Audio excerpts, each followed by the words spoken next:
So this is the Quest for 200 brake horsepower.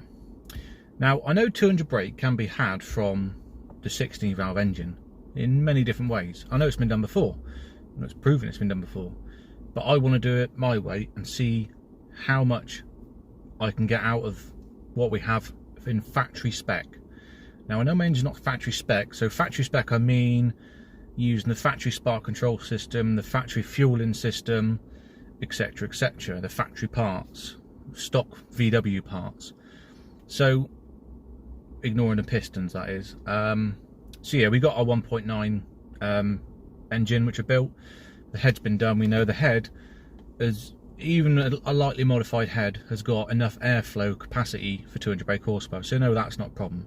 The engine bottom end will take whatever can be shoved into it within reason. 200 brake hours easy for that.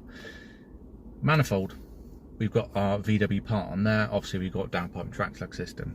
So spark control, we have got the normal spark controls, single coil, HT leads, dizzy cap, rotor arm, you know, your pickup sensor and ignition control module. So at the moment, or the last time I was on the rolling road at Stealth, I'm using Stealth because that's when it first went to the rollers, so I want to continue on with the same rolling road to get nice sort of back-to-back roll in figures. So the last time I was on the rollers was 188 brake horsepower and 152 pound-foot of torque, and if you haven't watched that video, here's a clip.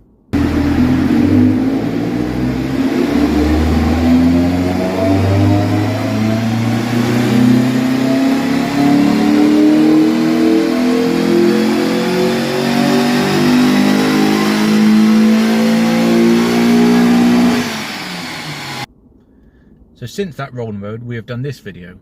Now that is when we have modified or used a Porsche 924 turbo air metering section from the airbox. Actually, watch the video, you understand what we got from. That has increased our airflow and again our ability to have more air in the engine. So from the airflow meter into the engine via throttle inlet manifold, we're a maximum. There's physically nothing you can do to get more air in the engine. So we're drawing in enough air. Now we need to match out the fuel. Again, from that video, we have got air fuel ratio of, I think it was about 13.4, 13.5 we got to. Ideally, for a naturally aspirated engine, you want to be hitting about 13.3 is sort of lean best torque, which is what we want. That's where the most power is made, or the most your maximum brake torque. So that's what you're going to get. So what you want to do is adjust the fueling to get to that. Now, I say adjust the fueling, not the metering head. The metering head is kicking out enough fuel as the car needs, but there is still a limiting factor of when the air flap goes up, it pushes the plunger. I'll show you in a minute what I mean in more detail. So when the car's idling, you set your CO2 level, you adjust that little tiny 3mm Allen key, which is just a little screw thread on an arm inside the metering head.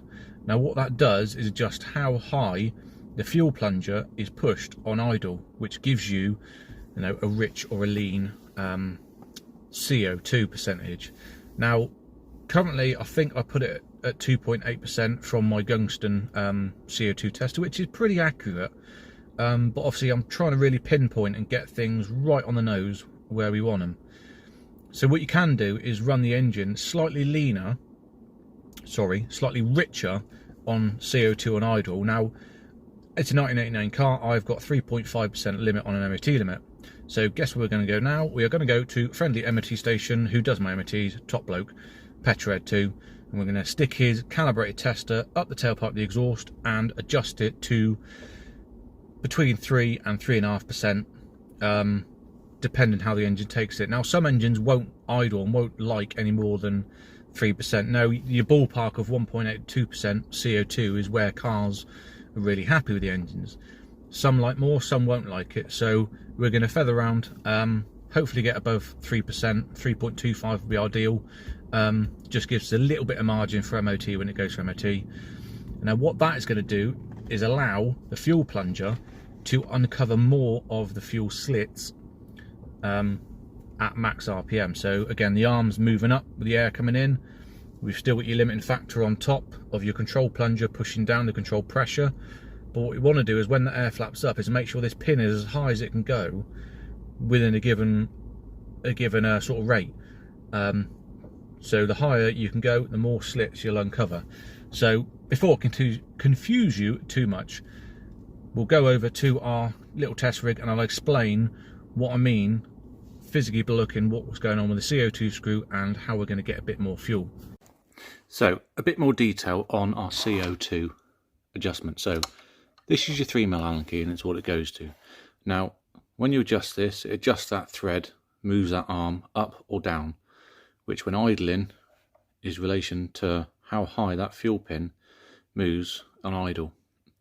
Now this is sat at factory, which means this roller the fuel pin sits on is 19mm from the roller to the base where the metering head mounts to the air meter, plus or minus, I think it's 1.1 or 0.2mm, something like that. So it's 19mm. That's our stock area. So when the car is at full throttle, pop. So the car's at full throttle. Hopefully our fuel pin stay up there nicely. So that's at full throttle. Now you notice the orifice is here. That is our fuel slip. Now, as you notice, the top of that pin is not fully uncovering the fuel slip, which means at max RPM there's a touch amount of fuel that's not coming out. So what we do is adjust the CO2. So we screw that clockwise, which as you can see screws in there and moves the arm up. Obviously I'm exaggerating slightly here. So we screwed that in. That then raises the fuel pin on idle. And then when we lift up, I hold it this time, you notice the pin has gone slightly higher because you've still got an area to it bottoms out. If you look at the top, excuse the dust, you've got a good 0.2, 0.3mm of that. So what I'll do, while that's sat there, again, I'll just do some more exaggeration turns.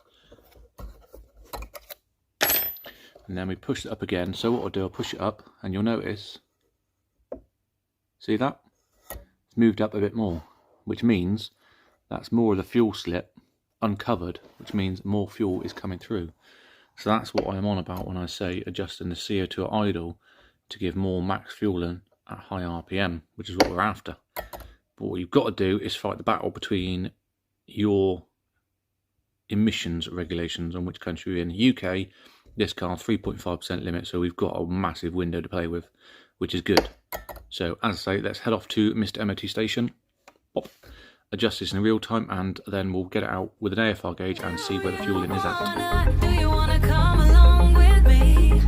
Come along with me. Do you wanna? And we ain't got nothing, gotta do something, get it right. Gonna keep on running, grab the fun and live it live. And tomorrow's far away. Should I let the party fade? And we ain't got nothing, gotta do something.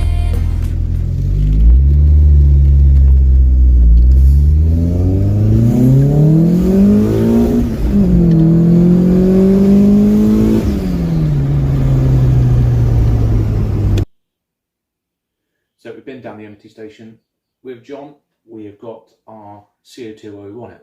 Now it's slightly rich when we got down there, about 4.6, tickling 5, and we also had our breather pipe on. Now the breather pipe comes from the block and it circulates gases, spent gases, which go past the piston rings through the combustion cycle and just waste gases going in, which you don't really want because it's gases going into the cylinder, goes into your mixture, and it means that fuel and air mixture is not as nice as it should be. It should be fuel and air, boom, that's what you want. With that on there, you've got fuel, air, and a bit of stuff.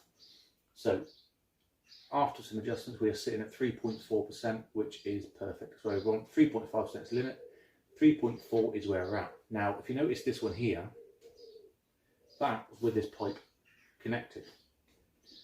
And now this one here, that's with the pipe off. That's nearly a 1% difference. That's huge. So if you are doing your CO2, make sure that pipe is off. Now I didn't think it made that much difference, to be honest, but oh, that is a lot. So this little beauty is going to get bypassed. It will look factory, as I always like doing things looking factory, but what's inside is what's different and what makes the improvements. So same as a catch can, but I'll be doing it, like I say, my way. It will look factory. I'll have a pipe bypass somewhere off, so the crankcase can still vent its excess pressure off. So we couldn't get out with the AFR gauge in it because I've got issues with electrical problems to the gauge itself, so we'll do that in the next video.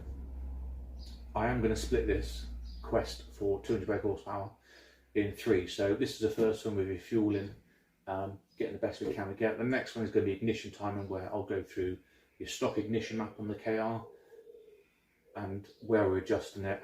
We'll talk through that, and then we'll go out with my deck cams on my ears, and we'll see if we can hear any knock.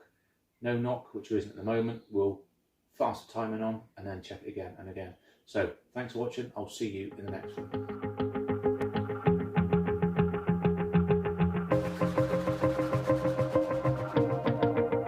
Wanna shake that